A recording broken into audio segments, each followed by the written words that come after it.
booliiska wuxuu ugu dilayaa nin madow shaqadana waxaa lagaaga burinayaa nin madow ma ogeyn America in qabiilku uu yahay cadaan iyo madow aabay qori buu watay aniga qori ma qaadi kara qalinkan qaada nin cadaan wuxuu ugu dhahay 30 sano ka shaqeynaya waxaan ma noqon doontin qoraaya buugga wuxuu qeexayaa xumaanta ama dulmiga qofka madow loo geysta America marka waxay sameeyeen ilkahayga oo ku tababaran jireen anima ogi maalin dambe waxaa dhageystay dhalinyaro badan waxaa jira Soomaaliyeed oo sanad kasta kumanaan ayagoo ah u hayaama America waxaad jeclaan lahayd inaad u sheegtid oo jeclaan lahayd xilliga in lagu sheego maanta u sheegi lahayd geeridu waa xaq adoo dulaysan ama khamraysan ama daraagaysan inaad dhimatid ilaahay la dultay oo la tagtid taasaa ugu xun Tupac Shakur min la dhaho Prodigy Wu-Tang كور نلاش قيسك يكجد أمريكا الصومالي كنا لهين نلاش قيسك الصومالي. Boya J. Farah fled the war in Somalia, arriving in the United States as a refugee with his mother and 7 siblings when he was 15. Mr. Farah details his early years in his new memoir, America Made Me a Black Man, and the book was nominated by the NAACP for the Image Awards. And I'm pleased to say that Boya joins us now live. Boya, good morning to you, good evening to you where you are. Just tell us. السلام عليكم سو دhowaada meel baa joogtaan maantay waxaan joognaa magaalada Garowe waxa dhankayga bidix fadhiya Boya J. Farah oo ah qoraa Soomaaliyeed oo in badan ku noolaa dalka dibadiisa iminkana ku nool magaalada Garowe Boya soo dhawaay Boya waxa weeye qoraa hadda buugan gadaasheeda ka muuqdo qorayo America Made Me Black Man iyo buugaag kaleba sidoo kale ah aasaasaha xarunta أبادي سكول أو جروا كفرن أو لليرادة سفيري بلاشة حلو جبرو أساق مركز سفي عنه كوبن وجوار بحنايا أدبا ما صنطاي ودن كان كسول لابتي سكول بان كبلاوي وإحنا وقرايا شقيدة أوجع لها شقوين كوا إن بوق تقرأ بوقا وإحنا كوري أسيو أنا مثل ده The Good Pirates iyo mid la dhaho Danger in My Belly 2017 kii ay noqotay the best essay oo America ay noqotay kabacdina waxa ku xigay buugan buug kale u dhaxeeya ayaa jiray oo la dhaho Sun Carry My Blood William dhiigayga qaad oo dhaxal ah wax walba aan ka fikirno waxa uga fikaraa si dhaxal marka ka fikirto waxa dhexda ka baxaya xoogaa lacag ma helaayo baa dhexda ka baxaya hamigii waa weynaanay marka wax walba la subiyo waxa fiican si in looga fikiro big thinking dhaxal dhaxal waxa galo ad buugan adduunka dhan ba akhristo Ingiriisku ka soo baxay Faransiiska Canada America dhan India ayaa maartay abaalmarino badan oo ku guuleystay taasna waxa weeye wixii si aan uga fikiro waxay ahayd buug dhaxal oo wax badan iga dambeeyo America Made Me a Black Man America ay ka dhigtay nin madownimada waa ku dhashay waana ku farxaa laakiin buuggu wuxuu qeexayaa xumaanta ama dulmiga qofka madow loo geysta America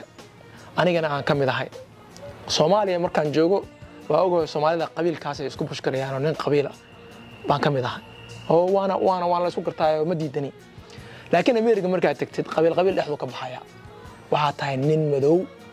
booliiska wuxuu ugu dilayaa nin madow shaqadana waxa lagaaga burinayaa nin madow shaqada liidatana waxa lagu siinayaa nin madow marka buugan wuxuu qeexayaa intaas iyo diidmadeedii oo dhaqan ahaan aan diiday inaan qof dad kale ka yaraa kana hooseeyo taa diiday Soomaaliya diiday taas Boya waxa ka caansan movies America Made Me Black Man aron marka dadka isbar bulshada Soomaaliyeed Boya waa qoraa Soomaaliya oo ku koray magaalada Boston la dhaho America halkaas baan high school ku dhigtay secondary school halkaas baan jaamacad ka aaday halkaas baan ka soo shaqeeyay wax badan soo shaqeeyay ka bacdina waxaan dareemay inaan waddan ku soo laabto oo dhaxal raadiyo maxaa dhaxal noqon karo sidoo kale waxaan rabaa inaan ku weydiiyo Boya noloshiisa hore bilowga xagee ka bilowday nolosheedii hore anigu waxaan u dhashay magaalada Muqdisho aabahay madiib ahaa wiilkii ugu horeeyay baan ahaa oo aabahay uu dhalo laba gabdhood baa iga weyn marka waxaa dhacday markii aan dhashay odayga aabahay dee waxaan ahaa in loo duceeyey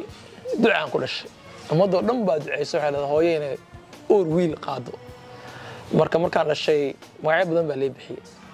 kabacdina aabba wuxuu ahaan jiray nin dagaalamo raggii hore aan kaftami jirin aabahay ma qosli jirin laakiin ereygu dhaho waa la qiimeyn jiray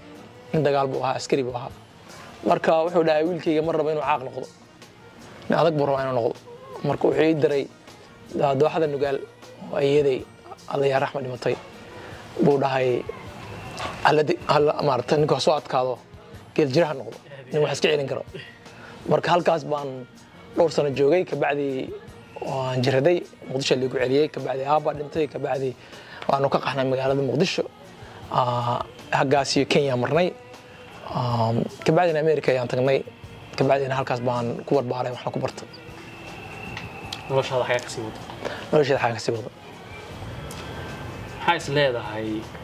hooyaha hadda aad tahay way kaa dhigtay nolosha waxay bartay waqtiga ay baray macalinka runtaa waa waqtiga iyo nolosha iyo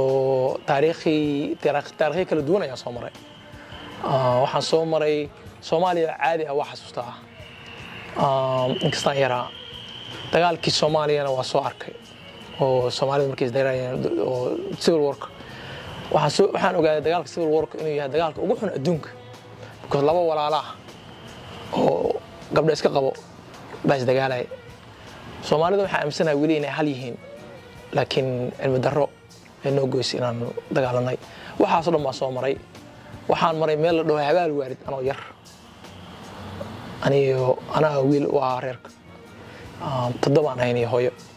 dad badani ma garanayaan habaal waarid waxay ku taallaa meel ilaawi karo maaha haddii aad Soomaalida isdagaalaysa ka fakatid libaax baad ka fakaranay iyo loogisi qofkii dhaawacmana waa laga tagay haddaad dhaawac noqotid yarkaan aan ka qoray buug oo igula jiro maaragtay my story is part of my story wuxuu dhahay nin baa dhaawacmay dhaawacii baan wuxuu dhahay qaadnay waan inaan ka tagnaan dabacnay markaas wuxuu dhahay niman dila kulli libaax baa cunaya yaa dilo raggii waa isfiireen oo ninka yaa dilo nin saaxiibkaayo dhaawac si maxaa ku samaynaysaa meeshii baa looga tagay bartii ku dhintay qof dilaa la waayay qofkii oo ku dhahay dil marka habaal waarid waa meel aad iyo aad u xun waxaan ku soo arkay waxyaalo aad u fool xun oo maaragtay dee wadnahaaga wuxuu noqonayaa dhagax shimito noqonaya shamito marka halkaasaan soo maray markaan yaraa kabacdina waxaan soo maray Utanga refugee camp kabacdina waxaan soo maray kabacdina American aadne mumkin maxaa kugu kalifay inaad qodid ama muxuu ahaa kibriitkii ama waxa la dhahaa kibriitka ama marka la shidayo maxay ahayd wixii kugu kalifay markaas oo daaray kulaylka wallahi waxaa daaray anigu marka America tagay nin baan ahaa 15 sano ayaan jiray nin ishubo wuxuu yahay meeshuu ka imaaday dad Soomaalida ka imaaday taariikh leh geesiin qofka Soomaaliga arko kama tago حتى دجالة الصومالية مركل دجالة معي دارو دي هوية لو دجالة معي أنا أقول حلا سوق حني هوية دارات بوجر أنا وجر فاميلي جان هوية مركل سوق قلنا أيها نوردينا دارات مركل سوق قلنا أنا وردينين صومالي ولا لا مركلين صحبة لكن ودك يسيو بلا كدعضي بأنا مركل حاجة تجي مركل وحها مو جين أمريكا إن قبيلك يهاي عدان يمدو madowgan la liido aad loo liido bahdil lagu sameeyo marka intii aan ka shaqeynay meesha dhan bahdilkii waan diiday bahdilada qaar kood waxa kamid ah in lagu shaqeysto oo dadkaaga dadka madowga ah lagu maartay la dhaw adigu Soomaali ma tahay madow ma tii laakiin aad dadkaas baba ka dhigtid marka de waxaas ma suubin karin odaga abi waxaan ka dhaxlay waa oraah waa dhaqan waa kalsooni waa inaan qofkaas dadka masaakiinta inaan hooheliyo maahane inaan burburiyo maahan markaan diiday oo anigu xaqii baadilkan kala saaraya xaraamta ka tahayna de wal burburinaya shaqada laga burburinaya sabab American dad shaqo haysan waxa kama tiid because gaari ma gadan kartid guri ma maartay ma heli kartid waxba noloshaada waa burburaysa marka xoogaa waxaan ahaa nin liiday America lagu liiday haddii aan diiday in la liidana dee waxay noqotay inaan bal maxaan sameeyaa aabay qori buu watay aniga qori ma qaadi kare qalinkan qaada marka buuggan waxaan u qoray American aan la hadlayo oo dhahayo ilaahay baa madow iga dhigo madow baan ahay laakiin American waxaan ahay markaan dhahayo black man America made me black man waxa ka wadaa America waxay iga dhigtay dadka la liido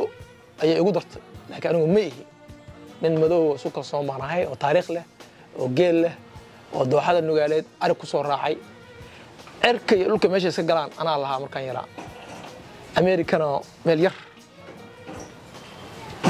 waxaa noqday qof yar oo la leeyahay box ku jiro marka buuggan taasaad qaadan weeyay waa qaadan waaye mana qaadan karo geeri baan ka xigaa waxaan filayaa waxa weeye dagaal sokeeyana waa aragtay sidoo kale waxaad aragtay cunsurnimo maxay labadoodu maxay isleedahay keebaa wallaahi cunsurnimada iyo dagaalka fiican Soomaaliya dhaqan bay leeyihiin dhaqanka leeyahay waxay yihiin marna waa dagaal marna waa nabad laakiin waxa u dhaxeeya ma lahan cunsurnimada waa dagaal maskaxiyan lagu burburinayo oo ciyaalkooda ay ka dhaxlayaan dagaalka laakiin aabay dagaalo badan ayuu galay kama dhaxlin aniga waxaan ka dhaxlay xorriyad marka xorriyad buu dagaalamay marka waxaan ka wadaa haddii aan labadooda fiiriyo dagaalka runtaan geli lahaa ka dagaal runta ama geeriyoonaysaa ama noolanaysaa ama geeriyoonaysaa laakiin nolol xumo oo liito oo maaragtay hoos fiirinaysid kuma noolaanaysid America made me black man muxuu dadka Soomaaliyeed ama ka sheegaya ama qof noocyo ku tilmaamaya waxaan ugu talagalay wiilka Soomaaliyeed ama gabadha Soomaaliyeed markay akhristaan oo kaliya ma aha ninka Afrikaanka ah ninka madowga oo aan ka midnahay anagu Afrikaan baan nahay Arab ma nihin waxaan rabaa in ay ogaadaan inay taariikh leeyihiin ummad yihiin dad geesiyiin ay yihiin geesinimadaas lagula dagaalamayo laakiin nolosha iyo geeridu waa xaq waan dhimanaynaa laakiin inaan liid noqon la liido waan diiday dhalinyarada soo socotana waa inay diidaan in la liido uu ninka ogaado wuxuu yahay qofka Soomaaliga wuxuu yahay inuu u helan karo walaalkiis oo aan isku heelano Afrikaan kale u heelano laakiin spiritually ma taqaanaa qulubta inaanu la ka dilin dagaal 30 sano dagaalameynay xoogaa waxa dhacday qulubteena xoogaa waa damage baa gaaray buuggan waxa ugu talagalay dadka Soomaaliyeed inay ogaadaan taariikhdu iyada isqorto lama qoro inay dad yihiin taariikh leh hore u socdaan wixii dhacay dadkii dhintay la duug dadka soo socdo inay ku noolaadaan maaragtay karti iyo xorriyad iyo dhulkooda inay yeelaadaan waxaan filayaa markii aad America aadaysay oo aad qaxaysay maada helin qof America kaaga sheekay ama garanaya waxay tahay oo ku sheegay adiga dhalinyaro badan waxaa jira Soomaaliyeed oo sanad kasta kumanaan ayagoo ah u hayaama America maxaad jeclaan lahayd inaad u sheegtid oo jeclaan lahayd xilliga in lagu sheego maanta u sheegi lahayd wallaahi kalsoonidu waa la gadaa ummadeena waxaa laga gaday in wadankooda ay isku kalsoonayaan magaalada Chicago la dhaho kuma ku dhintay habeenkii laakiin maanta dawladda Chicago ma haysa horaa alaabta ka qaadanaysa marka dadkeena waxaa laga gaday in ay iyaga isnacbaadaan dalkooda nacbaadaan waa baha arrin la gaday weey arrinta la gadayna waxa kaliya looga fakan karaa in dadka loo sheego waxay yihiin aniga diyaaradda waxa ila saarnaa reerkii ila saarnaa laba wiil bay wateen labadii wiil mid isaga is dilay midna waa waasha odagii waa dhintay reerkii waa burbureen dad fara badan oo aniga aan diyaaradda ila saarnaa ma noola maanta America ku dhinteen si dulinimo u dhinteen ina wax walba waxa ka xun geeridu waa xaq adoo dulaysan ama khamraysan ama daraagaysan inaad dhimatid oo Ilaahay la dultay oo la hortagtid taasa ugu xun ma garatay laba mar waa qofka ka naxaysan marka waa waxaysan ogeyn ayay la kulmayaan dadkan markay halka tagaan America maahan jaamacadda markaan bilaabo oo aan freshman ahaa waxa dhacday waxa soo baxay moviyadaas Fast and Furious America aad u jecel yihiin marka waxaan soo gatay gaari Honda Civic gaariyaashana aad baan u jeclaa music la dhaho rapkana waa dhegeysan jiray Tupac Shakur nin la dhaho Prodigy Wu-Tang way badan yihiin Dead Press dad hadda aan qaarkood noolahayn baan dhegeysan jiray marka waxaa dhacday subaxdii aroortii baan guriga soo geli jiray marka hooyo salaada markay u kacdo ayaanoo soo galay baan isku aadami jiray marka waxay samayn jirtay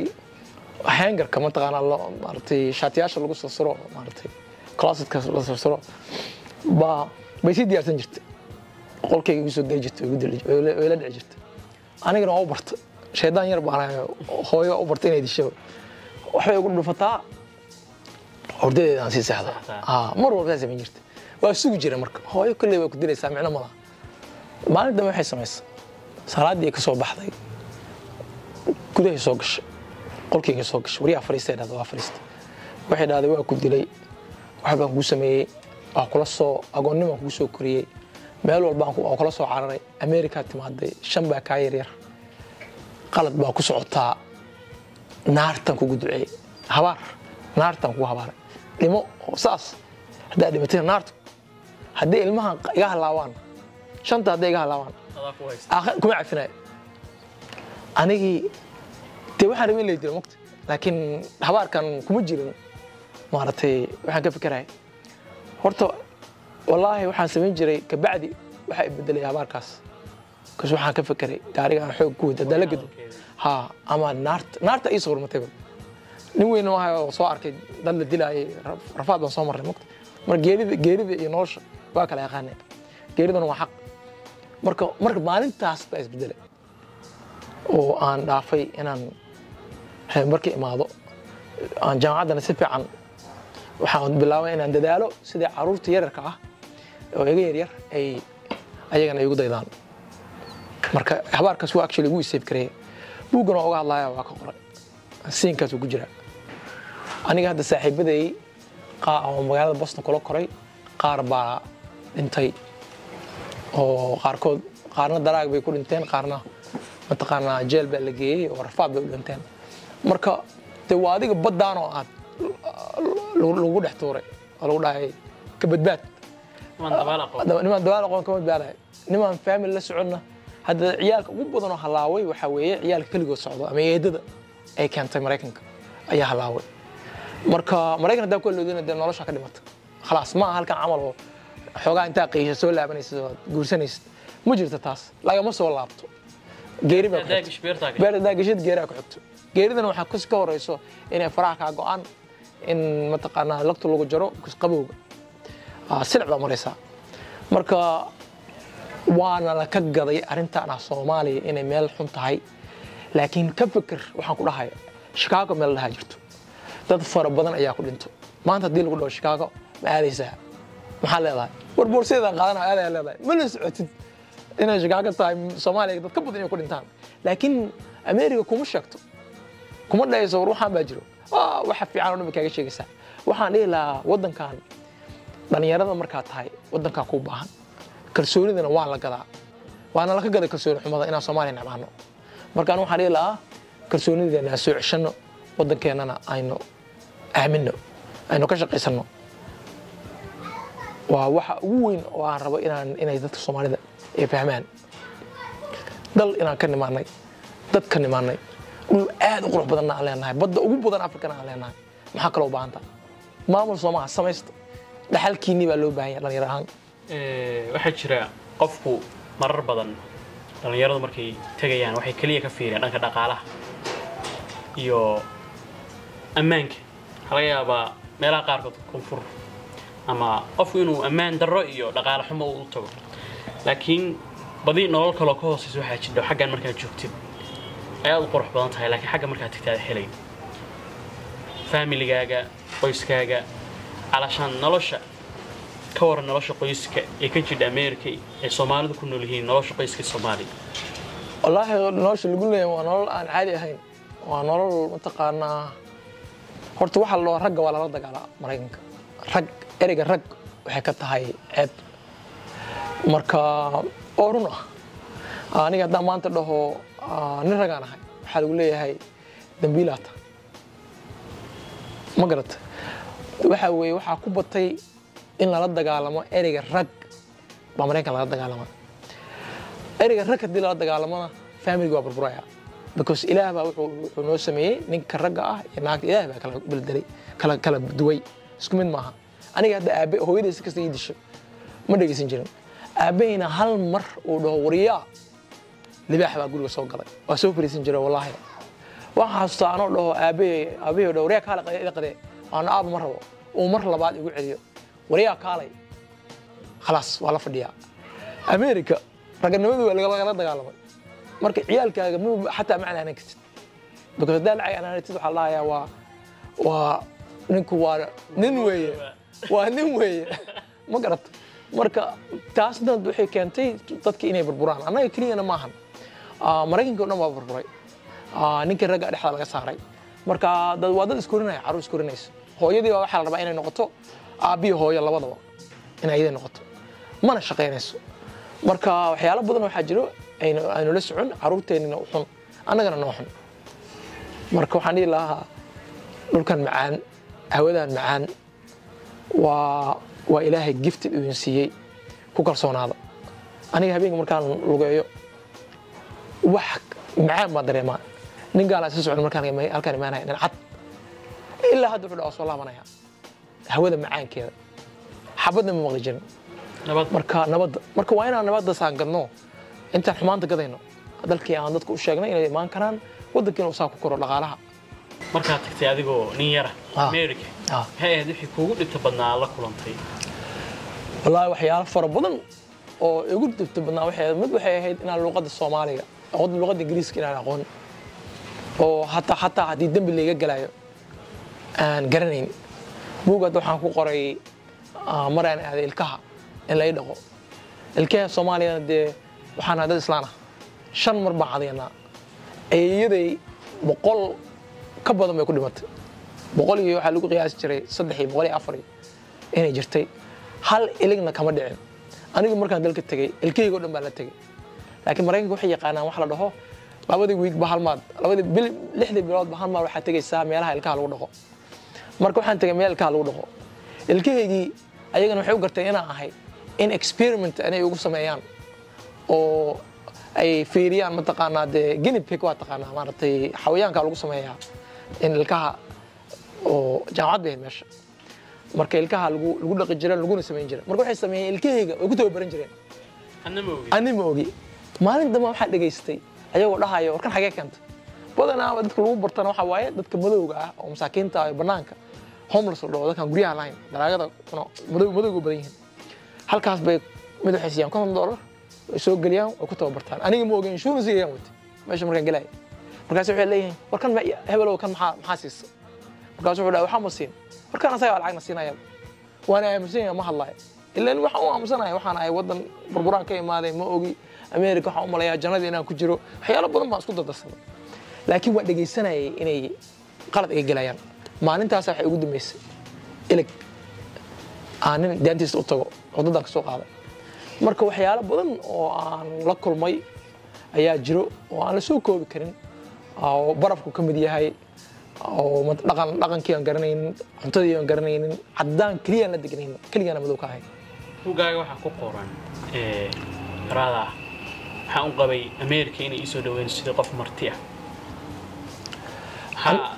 arintaas ku timid waxay ku timaad dhaqan ahaan marka dhaqanka Soomaaliga reer guuraaga anagoo dhan waxaan ka soo jeednaa reer guuraaga waa inaan ku faano waxaan ahay Soomaaliya dhan waa reer guuraa Soomaalida markay guurayso oo ay aragto family ama dad meel degan qoys heeriyada ku xirtaan meeshaas ay ku degaan oo cuntay waxa lagu soo dhaweeyaa marka sharaf dad martiya bay family-ga out timaad bay ku yihiin anaga hadda marka habaal soo mareynay family ayaanu aragnay anagoo lugeynayno baan family aragnay waa la degnay waxayna siiyeen caano waxayna siiyeen hilibna waa loo qaleen nala qabiil lama ahayn laakiin Soomaalinimada way dhaqankaas iyo martida marka Soomaalidu waxay ahaayeen dhaqankaas ayaan wax ka ogaa marka America markaan tagay te waxa u maleynayay goloshaas iyo wax walba aan helayo laakiin America waxa uu qarsoon waxa weeye ninka madowga ah waxa arti oo waxa maraysa jidkii ay mareen nimanka madowga ah aniga iyaga isku mid baan nahay laakiin marka waddanka cusubta waxa leedahay anigu Soomaali anigu hebel baan ahay hebel kama shaqeysa America waxa ka tahay nin madow ama waa lagu isticmaalay waxa leedahay anigu waxaan ahay wax kale oo dadka kale baa laga horgeynaya in aad shaqada ka tuurtid qof la isticmaalay kaar la isticmaalay horgal baa noqonaysa ama tenin waxa leedahay dhaqanna waxa leedahay waranu haddaan America joogna madow dad qofka ma ismeeyay dadkaan xaqoodii kama hor istaagay marka diididna burbur baa ku soo socdo in lagula dagaalamo wal aan lagula dagaalamin dagaalka Soomaaliga ay yaqaanaan maaha dagaalka Soomaaliga yaqaanaan waxa weeye cadowgalka uu jooga qori baa qaadaysa dagaalaysa kaas micno ma lahan dagaal lagu dagaalamo waxa weeye psychological war dagaalka maskaxda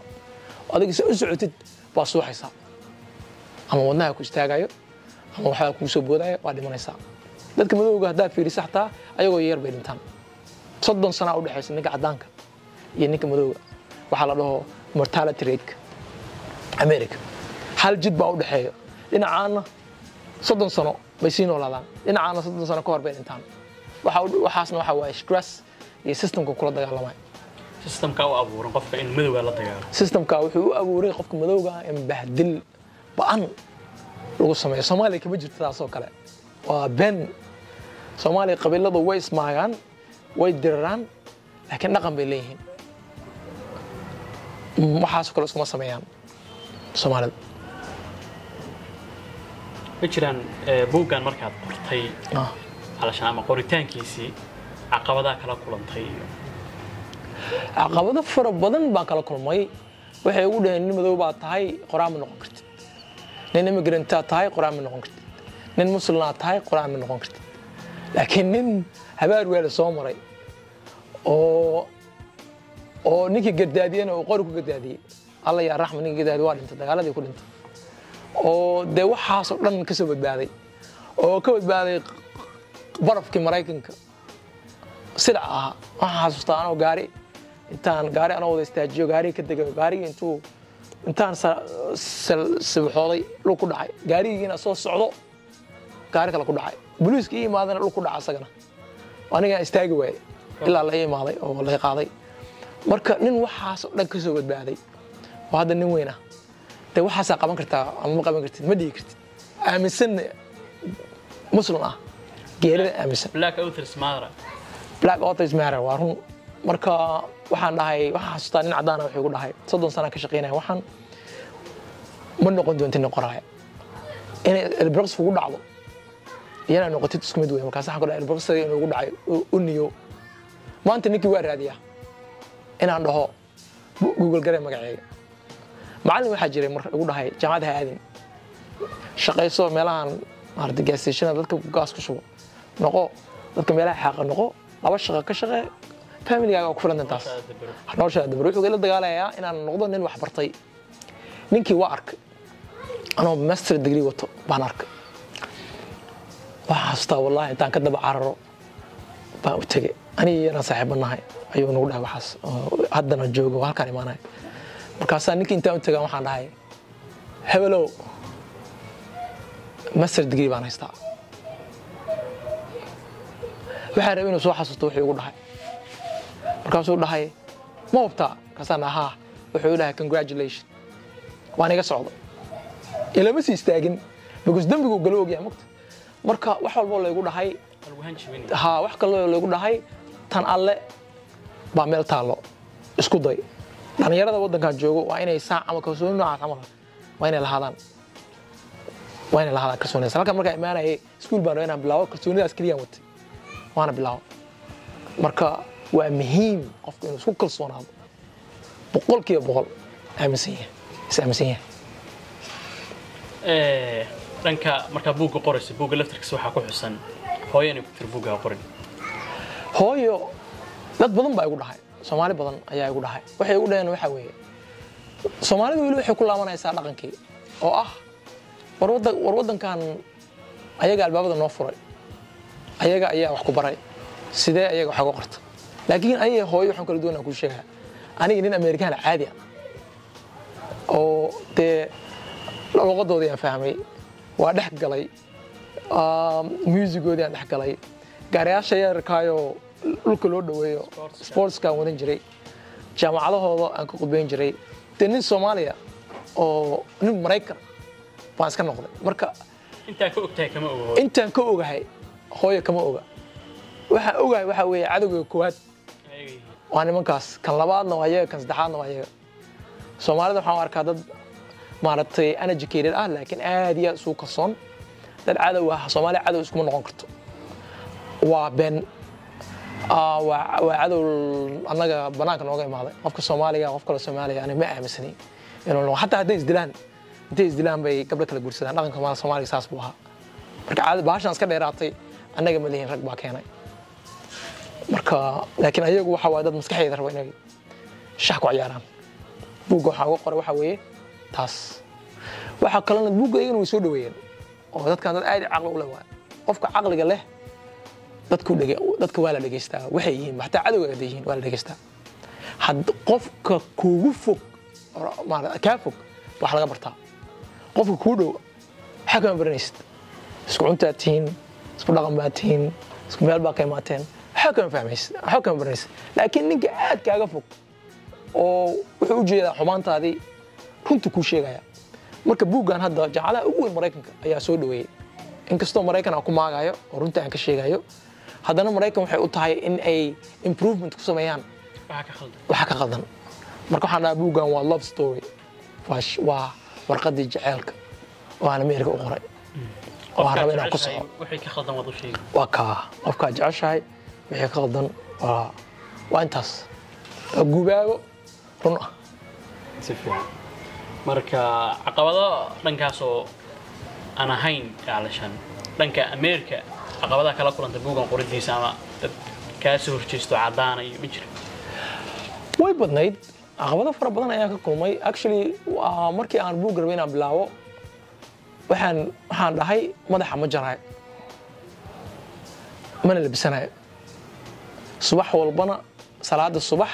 baan waxaan tagayaa meel la dhaho Starbucks oo hal coffee shop hal kursi baan ku fadhiisanayaa subaxdii aan soo daaho qofka ku fadhiya lacag baan siinayaa waxaan siinayaa inaan coffee ka bixiyo iyaga kacan subax waxaan xasuustaa intaan imaaday nin meesha fadhiyo kaas waxaan ku dhaawniyo anigu nin qoraa baan ahay kursigaas hadaan fadhiistana wax badan baan qoraa marka aan ka bixiyo qoraa iyaga kacan kursigaan u baahnahay markaas wuxuu igu dhahay oo qoraa baa tahaa iyaga kacay dadka aad u qadiyaan qoraaga waa fariista waxaan kaloo xasuustaa alla ya raxmo nin la dhaho Bardacad oo hadda dhintay oo nin aad u aqal badan ah Soomaalida aad u aqal badan ah ayaan la sheekaysan jiray markuu arko aniga asaga wax badan baa fariisan jirnay maalin maamaha kamid uu yeeray wuxuu dhahay niyow ii waran kasaan dhahay maxay weydiin lahayd wuxuu dhahay niyow wax miyaa jiro rafaad iyo waxa ka muuqda kasaan waxa ma jiraan wuxuu dhahay majidka lagu soo jiraa ma waalan rabtaa wakooda aniga marba meel buu ka keenaa erayga ma waalan tahay so many different ways uu weydiinaas waxyaalo si kala duwan wuxuu rabaa inaan u sheego waali baa soo socoto markaasuu markii dambe wuxuu dhahay niyo rafaad waxa ka muuqdo aan caadi ahayn nin wax bartay shaqo fiican haystana waa tahay soo saa'ida maxay taa saa'ida kaas waxaan dhahay ma waali ma soo wadee waxaan go'aan ku gaaray inaan buugiyo ku arko bookstore-da inta ka horeysana tinteeda inaan dhaqo aan jarin aan labisan baaskiil aan wato waa anoo ku jiro dagaal camal jamhad markaasuu wuxuu dhahay adoo islabiso waa samayn kartaa laakiin dee go'aanka aniga aan gaaray oo ilaahay la gaaray markii aan keligay ahaa waa wuxuu ahaa inaan saas sameeyo marka waxaan ka maray rafaad noocaas ah inaan noqdo qof qoraa dhiirigelin bay ku siinaysaa dhiirigelin badan ahaa maalin markaas fiiriyo sharan ma yatimaa ilaa shaqada marka waxaan qoray waagaas buug 1500 oo page oo aan kan ahayn kan 300 ahaa 18 milyan ku qoray kan kalena hal sano baan jaran marka juhdi noocaas aan geliyay inaan buugga kale magacii والله buuggaas waxaan u bixiyay son carry my blood wiiliyow dhiigayga qaad marka dhaxalkii aabahay buu ka hadlayaa aabahay wuxuu soo maray anna waa marayaa marka wiilka Soomaaliyeed aabahay iyo aniga marka waxaan soo marnayna uu la marayaa marka waa story Soomaalida dhan ama Afrikaanka dhan walba Soomaali inuu qaado dhaxalkii awoogiis marka waxa lahaa son carry my blood wiiliyow dhiigayga qaad waa 1200 iyo xoogaa page oo meel walba taabanaya dagaalka Soomaaliya taabanaya America taabanaya odaga aabahay dhaxalkiisa taabanaya dhaxalka runta Soomaalida iska dhaxlaana waa gabayga iyo dhaqankii labadaas saxba ka dhaxla buuggan hadda sidaan ognahay abaalmarino badan ku guuleystay waxaa nooga sheegi karaa haysa dadku aad is leedahay buuggan way ku jeclaysteen iyo inuu sidaas oo dhan u baahan gaarsiisay buuggan waxay dadku ku jeclaadeen horta mid waa kalsooni markaad akhrisid si kalsooniya baan u qorayaa marka labaad waxaan rabay dadkan la dhaho dadkii gabayada baan la dhahnaa the nation of poets wiilka Soomaaliyeed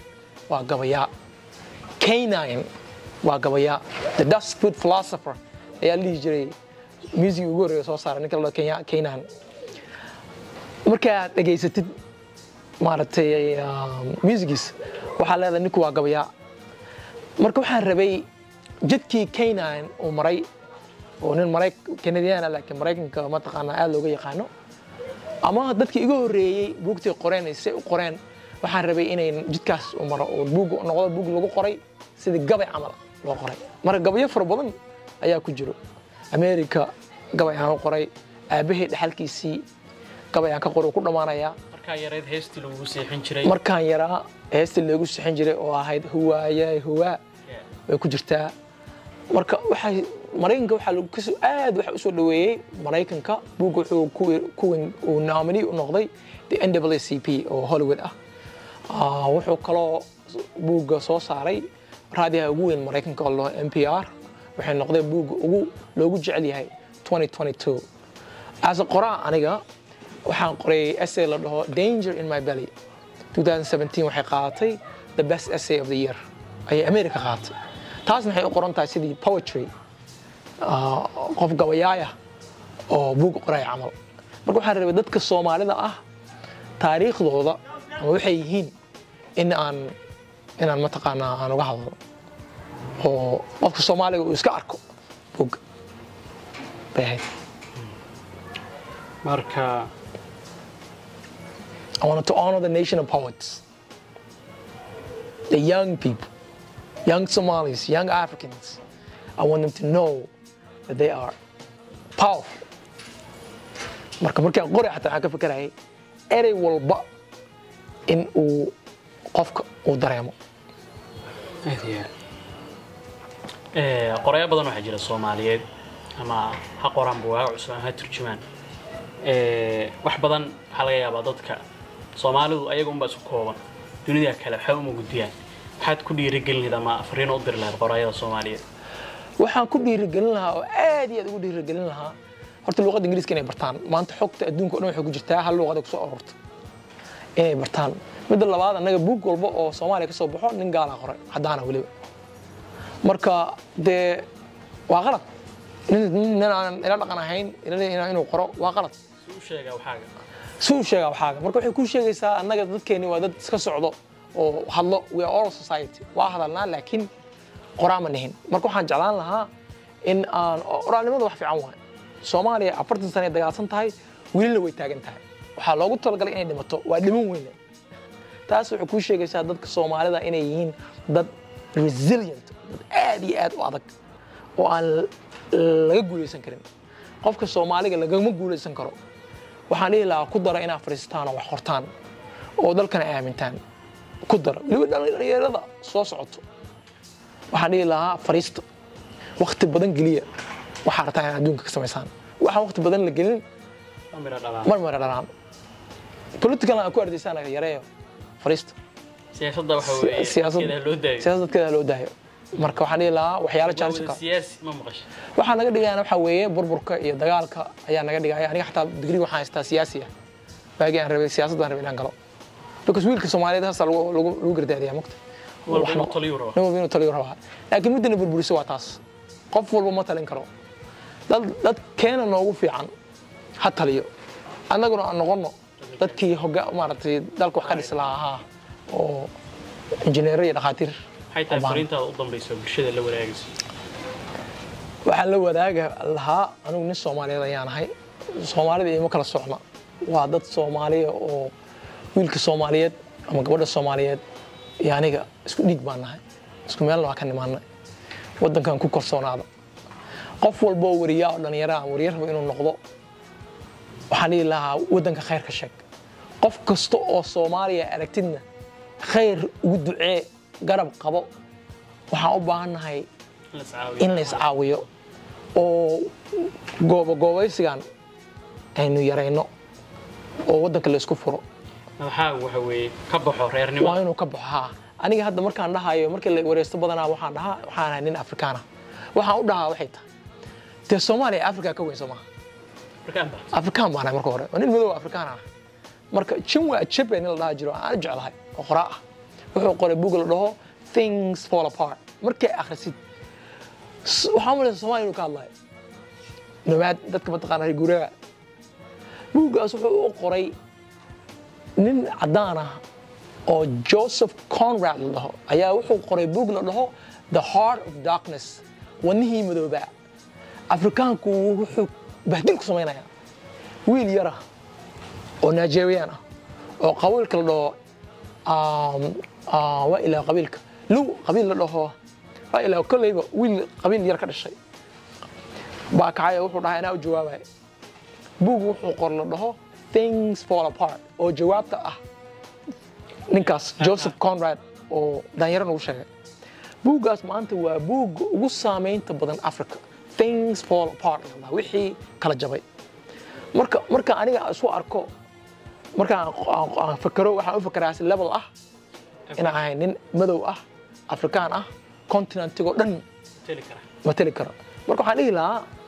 Soomaaliga wiilka Soomaaliga gabadha Soomaalida inay ka weynaato anigu waxaan ahay group yar oo micno lahayn reer waxaan ahay Puntland waxaan ahay Somaliland baa ka saaray Jubaland those are regions like Soomaalida way ka weyn tahay wiilka Soomaaliga waa inuu meel walba tagi karo ka guursan karo degi karo ku dhaqmi karo ina Afrikaan nahay levelkaas aan gaarsiisanahay marka mar la adiga isiraysid reer aan ka mid nahay maskaxaadana way yaraanaysaa ileen magtahay meesha yar baa joogtaa marka dad badan waxaa jira Soomaaliya oo aaminsan inay Arab yihiin taariikhda markaan baaray burahan ari ku raaci jiray adin silsilada golis meel lahaa burahan halka ka bilowdo ilaa Soomaaliland aad waxa akhriyay buug la qoray 1919 oo malayna jaamacadda la Harvard bookstore-keeda ayaan tagay buugga waa akhriyay buug waxa ku qoran Soomaalida inay ka imaadeen fircooniyiintii ereyga Puntland ayaa ka dhaxalay Puntland waxa la jiray wadankii Puntland means dhulkii ilaahyada baa la jiray waxay kaloo sheegteen in ay buurahaas fircoonadii qaar ay ku duugan yihiin waxaan kaloo arkay arday jaamacad la dhigan jiray oo wabiga Nile Egypt soo dhexmaro ilaa halkaan imaado Sudan I think Kenya maartay meelo badan oo maraa dadka agdigan oo dhan waa Soomaali codka ofkaaga ma aqoon laakiin waa Soomaali marka buug wuxuu leeyahay waxay soo mareen dadkaas jidkaas taas waa mid qoran oo fircooniyiintii baa qoran hadaa fiiriso xataa maartay Soomaalida markay ciyaarayaan ciyaarta kaliya oo faraacinta qoran waa ciyaarta dhaan waa ka xataa maartay wixii ay sawireen waa Soomaali marka waxa ku sawiran kullu waa Soomaali aniga marka taariikh dheer nimankan ay sheegayst soo ku sheegta waxa la ka gaday taariikhdeedu waa fog tahay dad fara badan baan ka fogahay marka lama sheegan karo Arabna nin Afrikaan baan ahay nin Afrikaana Soomaaliya isku kalsoon geelis halka daaqo anu maanta laba geel baan leeyahay aad iyo aad baan ugu faanaa qof walba u sheega xagga marka tago mid aad ugu faraxsanahay waxay tahay halkaan markaan joogo interview laga qaado oo la xageed joogtaa lagu dhaho oo Soomaaliya jooga ma dhaho meesha magaalada gasho Soomaaliya aan joogaa ereyga Soomaaliya waxay ila tahay wax aad iyo aad u weyn inaan Soomaaliya maanta laga qaaday interview ah marka waa inay Soomaalida ay ka koraan waxyaalaha yarkaayo Soomaalinimada ku weynaato Afrikaanimada ku weynaato dhulkiina aan aamino bad ma u baahan tahay badda ugu badan baa haysanaa xoolo ma u baahan tahay dooxada dhan waa empty dad ma joogaan meeshaan marka insha Allah taala kuwii dalka saar lahaa dhibka baan ka filayaa inay noqdaan dhalinyarada soo socoto oo ku kalsoonaan lahaa dalka waxaan dhihi lahaa dadka soo socdo khayrka ka hadla dadka isku soo dhaweeya wadankaaga wax wanaagsan ka sheeg wax wanaagsan sheeg wax ka sheegaysid wixii xunna waxa weeye hal hagaajiyo waa kaas waliba dhalinyarada dadkii weynaa dhaxal bay ka tageen isweydii adiga dhaxalkaaga waa maxay aniga dhaxalkayga waa inaan buugaaga qoro sheekadaada qoro olka waxaan rabaa inaan iskuula dhiso marka dhaxalkayga waa ku guda jiraa laakiin dhalinyaro idinka dhaxalshiini ma waxa weeye inaad duun fuushid oo dhexda lagu gafiyo inta kugu qabto ma gafiyo inta kugu qabto aad rafaadid adoo nabadan ka tagay caqligaaga ma geli karo waxaan leeyahay lahaa isku laabta waxaan kusoo gabagabeynayaa muuqaalkan inahaas waxaan jeclahay kulamadan iyo kulamo badan oo kale insha Allah waxa weeye waa soo martin doonaa waxa weeye Booya J Faarax iyo dhammaan haldoorka Soomaaliyeed iyo kan Afrikaba aad u mahadsan tahay kulankaaga iyo waxa weeye waraysigaaga quruxda badan oo ku faraxsanaa inaan badanaa waxaan isku dayaa inaan maya dhaho waraysi laakiin waxa kaaga jeedaa nin dhalinyaro waxa tahay dhalinyaradii aan rabno inaan dhiirigelino baa kaaga jeedaa marka aad iyo aad baan ku faraxsanaa inaad waraysiga qaaday oo inaan ku yeelay oo dhaa okay let's do it yeah aad iyo aad shaqeynayna waxa weeye inaan dadka iyaga iyo dalkayga horumarino intaan muuqaalkan muuqaal la mid ku kulmi doono amaana Allah